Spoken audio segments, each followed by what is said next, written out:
What a splendid start to the match. And a lot of the credit for that must go to Hibs.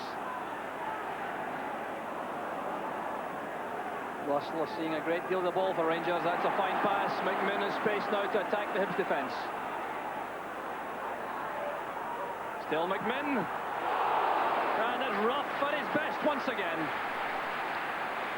Well, this match shaping up to be tremendous. McMinn doing well, showing his confidence, the ball going inside. A powerful shot, and Rough very quickly down to his right.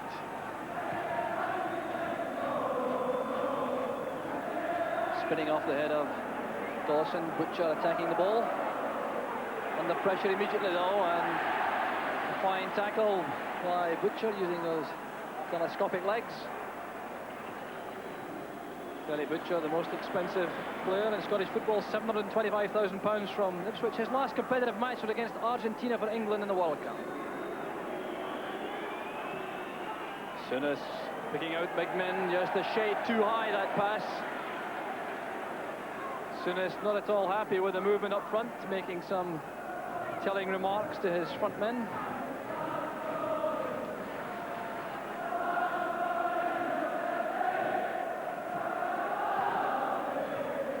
Good pass from Durant to Souness. Now Durant again.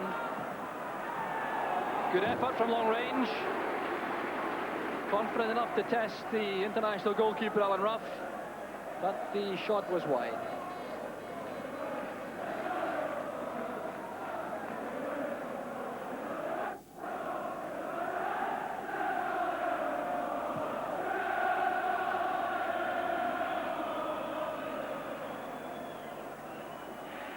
Monroe jousting again with Mickey Weir. That's one for Cowan to chase with Butcher. Cowan sending it across. The chance is now on for Beattie. 1-0 to Hibs. Stuart Beattie's first for his new club, and the Hibs supporters have gone wild.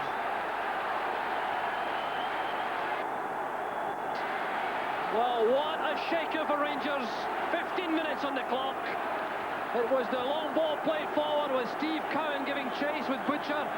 Cowan won that little bit of wrestling with Butcher, but an intelligent ball across the face of the goal, and there was Stuart Beattie to force the ball home at the far corner. Monroe's header. Chisholm lofting it high. Kirkwood to Cowan. Neat touch on. There's Weir. Some great play now from Hibs. Cowan goes on the outside, Weir uses him as a decoy, and he still has support on the left. Well, that was perhaps a shade optimistic from Mickey Weir after some excellent play coming forward.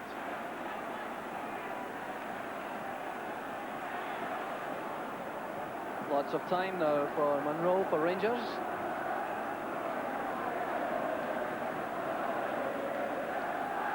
Butcher picks out Dawson. Good control from West. Now Russell. And the hustling tactics of Hibs paying off in midfield. Rangers finding it very hard to play telling passes forward. So back across the back four. McPherson now to Russell. That's one for West to nod down towards McCoist. Down goes McCoist, and the penalty kick is awarded. The Hibs players are incensed. The referee, Mike Delaney, is adamant, and Alan Rough will get himself into trouble, I think, if he continues. But an opportunity now for Rangers to get back in level terms, and Hibs defenders clearly think that McCoist dived. Well, the ball hoisted in by Bobby Russell. West doing what he's been bought to do, nodding it down. McCoist bursting clear, goes down in a bundle there as he clashes with Chisholm. And then the referee gives the penalty kick, which has incensed the Hibs supporters. It also incensed Alan Rough, and that's why he's become the first player in the match to be booked. So Rough now facing Ali McCoist, who will take the penalty kick for Rangers. And Billy Kirkwood, the Hibs captain, being spoken to also by referee Delaney. In fact, he also is being booked.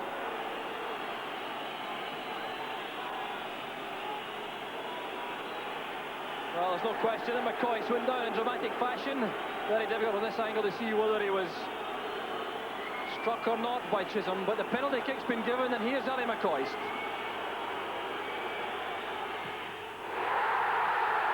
Superbly done. Equaliser for Rangers.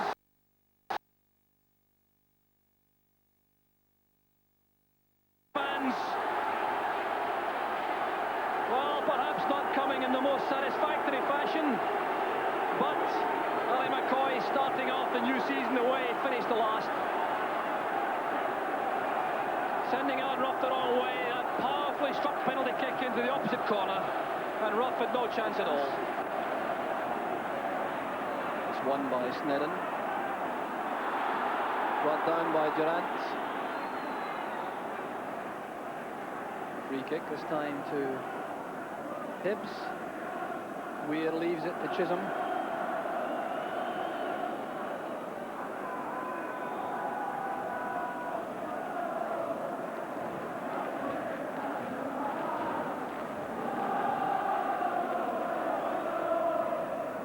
Headed away by Dawson, only as far as Kirkwood.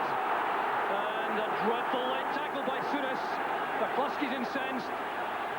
The referee will take action against the Rangers player-manager. Well, I'd like to think that Kirkwood's pace going onto the ball was the factor which brought about the bad late tackle. Souness certainly offering his apology to referee Mike Delaney, but the yellow card is shown. Kirkwood going onto the ball from the headed clearance from Dawson, sidestepping Souness, and in came that crunching late tackle. So a three-man Rangers wall as the free kick is organised by Stuart Beattie. It was intended for Chisholm, just a shade too high. Bigman using his strength, and that's for McCoist to chase. A great chance for Rangers. West also in support. Well, a tremendous break from Rangers. A chance in the end between McCoist and West. McCoist racing forward, using West, who had more space on his left. And the final shot lacking confidence and conviction. It's Kirkwood. The space for May. McPherson's there for Rangers. Some very inventive play coming from Hibbs as they go forward. Getting the midfield men up in support of the front men, Cowan and McCluskey. And ball thumped into the Rangers crowd behind Chris Wood's goal for a corner kick by McPherson.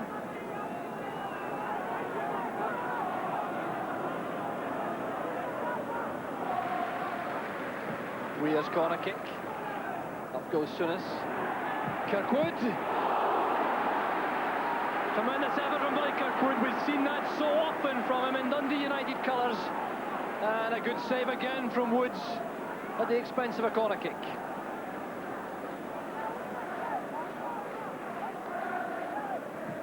Weir again with a corner.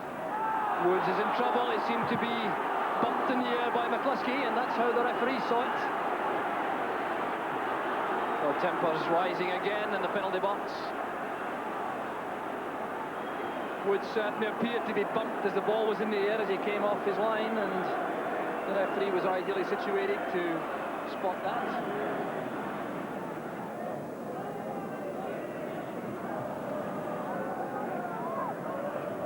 McCluskey winning the corner kick off Stuart Monroe. So Hibbs undoubtedly having the edge in corner kicks. It's their fifth against only two from Rangers. The Waterport statistic is 1 goal apiece. Weir's corner, Woods underneath it. Surviving the challenge of George McCluskey, which I think would have been penalised by referee Delaney had Woods not held on to the ball. Good play from Souness.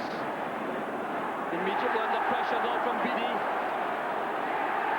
Well, that's an aspect of the Scottish game with which Graham Souness may not be familiar. And tempers have gone completely now. McCluskey and Beattie, Souness is in the heart of it. Chris Woods wants to take his own kind of action. And this is a dreadful scene inside Easter Road. And off the ball, more trouble as Mark Fulton goes down. A collision with Colin West. And now the Hibs players turn their attention on on the former Watford striker. Now, Graham Souness may be in severe trouble here. He's already been booked, remember. Well, the game has been simmering right from the start. A flashpoint was perhaps inevitable. We've seen it now, and one action will be taken by referee Delaney. The Hibs supporters going wild on the far side, but the red card has been shown to Graham Souness.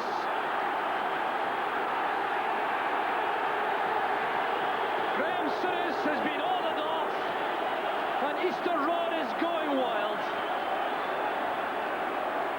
George McCluskey showing Souness the damage inflicted. So Souness' first competitive game for Rangers last 37 minutes.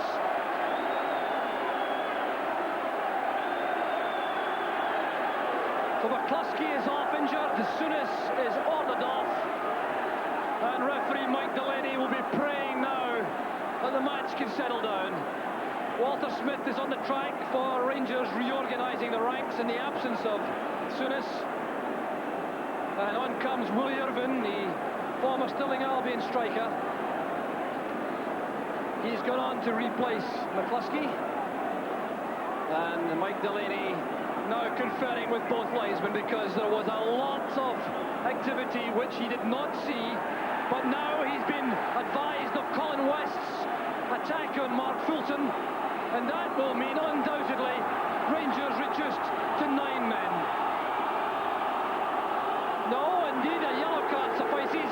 Well, that's a major surprise, because it certainly appeared as though there was a collision off the ball, with Fulton very much the victim, and West certainly appeared to be the aggressor on that occasion.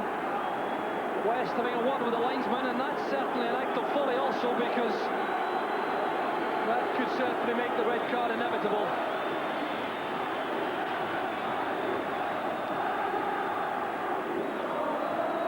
There's Walter Smith on the track, trying to sort out Rangers, reduced to 10 men. It's one apiece, and there's McMinn tackling Weir, and Durant goes crunching in. Weir thinking about wreaking vengeance. Well, whatever will we see next? There's Irvine's first touch, now Weir. He's away from McPherson. Good help inside. Back it goes to Cowan. And he couldn't get power into the shot, under intense pressure, of course, from the Rangers defence. But yet another good attacking move from Hibs. And Mickey Weir, once again, the little number 8 was involved.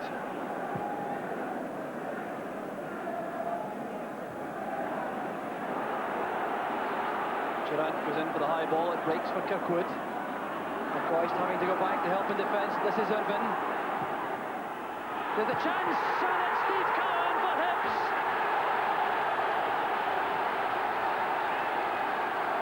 To Hibs.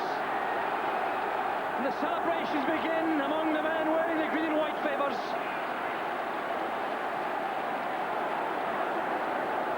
And once again, another inventive move from Hibs.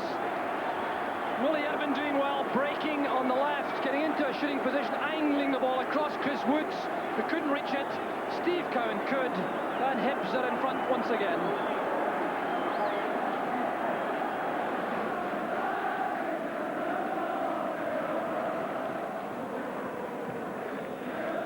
Long ball forward signals the end of a torrid first half, and if you like football, the red meat variety, you've had it in plenty here at Easter Road.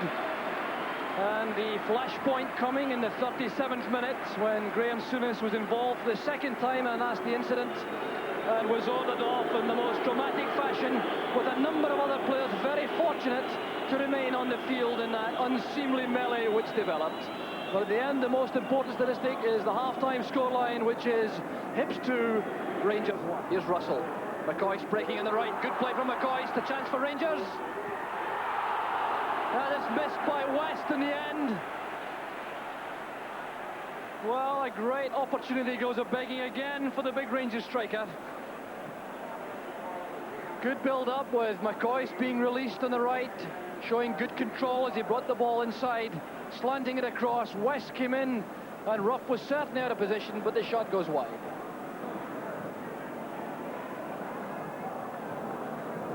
Judged by Dawson.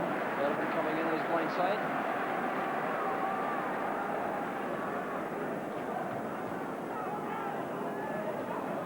Here's Tortolano. Easy one again for Chris Woods. McMinn taking up good position on the left to take the throw out. What a good turn of speed he has. Got down by Chisholm. And referee Delaney is going to take some action against the Hibs defender. Well, McMinn appeared to bring down Billy Kirkwood to continue his run up the left flank, and Chisholm appeared committed, but the referee taking a very firm grip on proceedings right at the start of the second half.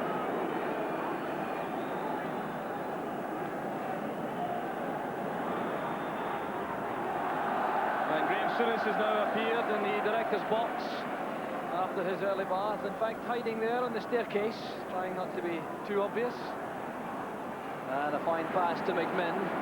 A lot of space to work. McPherson has gone forward to join the attack. And it's cut off by Gordon Chisholm. Doing a little bit too much in the ball, though, the Hibs defender. Corner kick's been given to Rangers. McMinn is the man in a hurry.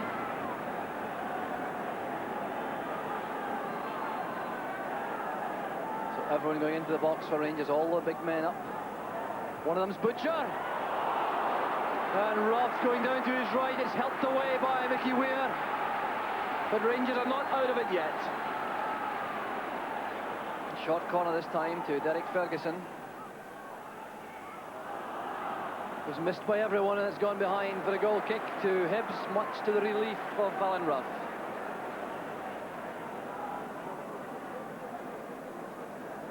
Well, Butcher came very close indeed to his first goal for Rangers. So Hibs prepared to retain possession of the ball as long as it takes. Walter Smith on the bench for Rangers going crazy at the fact that his men are not pushing up to apply pressure. Cowan challenged by Butcher. But a jersey holding there by Cowan, and Butcher reacts very angrily now. That was another bad incident, perhaps the first of the second half. And what action will be taken by referee Delaney? It certainly was a foul for Rangers. No question that Cowan pulled the jersey of Terry Butcher, but it was a lashing out with the right elbow, which may well cause the real problem. So the paperwork begins again. It's Steve Cowan who is being booked, and I don't think he's any complaint at all. It was a clear case of jersey holding. But what will he do about Terry Butcher afterwards? Well, the message is perfectly clear from the referee. The yellow card for Cowan. And I think the referee's not yet finished. No, indeed, he's having a word with the Rangers captain.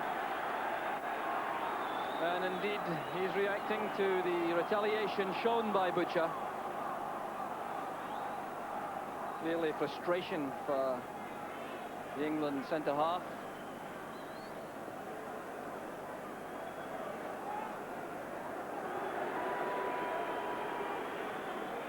So now the tally is 7 bookings and 1 ordering off. So Hibs supporters will celebrate in style, I'm sure, when the final whistle goes, if the scoreline remains the same.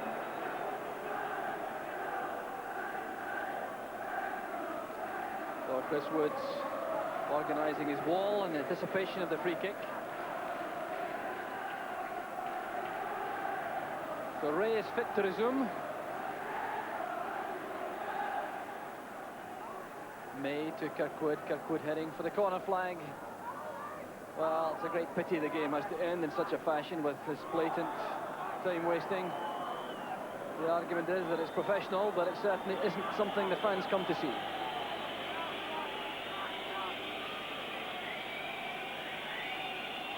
So Chris Woods trying to get Rangers back in attack. The header by Snedden. One for Irvin to chase, but Woods is there first. No option this time, has to launch the long one forward. And Tortolano sensibly sending it back to Alan Ruff. The referee is checking his watch.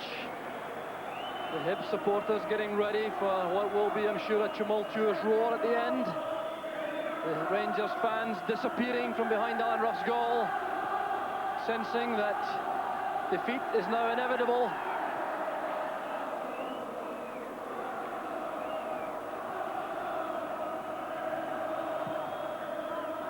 And there goes the final whistle. Celebrations begun by Alan Ruff and continued by everyone wearing green and white around Easter Road. But they are the dejected supporters this afternoon. The Rangers fans depleted to some extent behind the goal. The applause coming from the Hibs fans. There are handshakes happily on the field at the moment. But a game which will sadly always be remembered for that dreadful incident 8 minutes from half-time, which resulted in the Rangers player-manager Graham Souness being ordered off in his